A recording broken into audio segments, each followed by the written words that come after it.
question. Okay, there are two balls P and Q projected from the edge of a cliff. So basically I'm drawing a cliff. Okay, so P is being projected and even Q is being projected. Nice.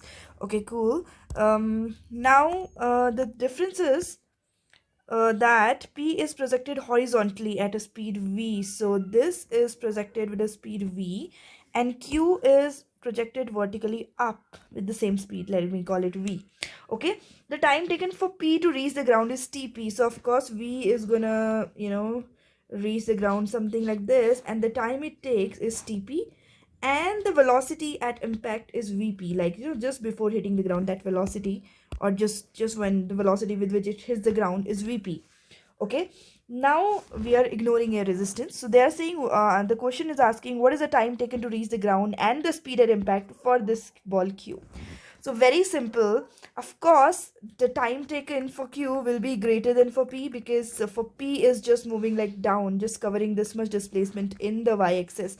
Whereas if you see the ball Q is traveling up, will come down and then travel this distance which P also traveled.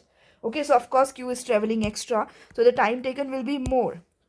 Okay, so of course these two answers are absolutely wrong. Now time taken has to be greater than TP. Now so either C or D could be the correct answer. Now it depends on the second part. They're asking VP also, the velocity of on impact. So let me tell you, if they are getting thrown from the same height, or see they both are projected from the same cliff, right? The height of the cliff is same for both of them, so they would reach with the same velocity. They will have the same velocity of the impact regardless of their masses. It doesn't even depend on mass. So the velocity of impact has to be same, it cannot be more, since they were thrown from the same height. Okay, so the correct option is C.